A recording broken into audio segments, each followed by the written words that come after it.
tutti, anche se sono un po' emozionato. Sì, allora, un saluto a tutti, un ringraziamento a tutti i presenti e anche ai contradaioli che hanno dato vita sempre a questa festa negli anni. Sono grato al magistrato che mi ha dato l'opportunità di realizzare questo premio, che si intitola Pulcritudinem, dal latino significa bellezza, che fa riferimento alla bellezza della festa.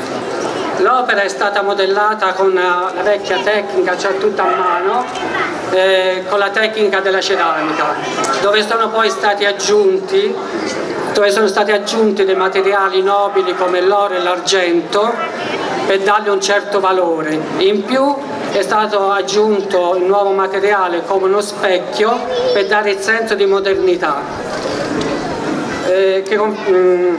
L'opera consiste in un bassorilievo inserito in un cerchio ideale che rappresenta ritmo, ordine e bellezza.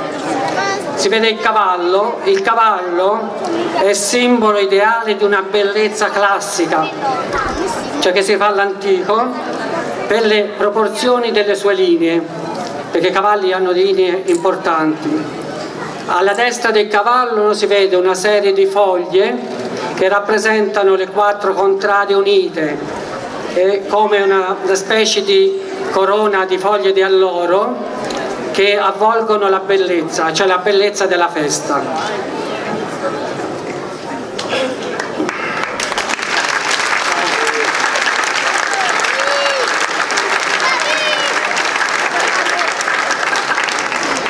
Le foglie che ci sono rappresentano anche la parte dell'anima del paese di Piancastagnaio, perché sono foglie di castagno.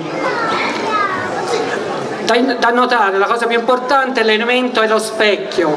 Questa è una cosa importante, è innovativo e moderno questo specchio, è al centro dell'opera, acquista un significato molto importante per la persona che la guarda, che diventa egli stessa opera integrante dell'opera e parte della bellezza di questa festa. Un saluto a tutti e buon Palio.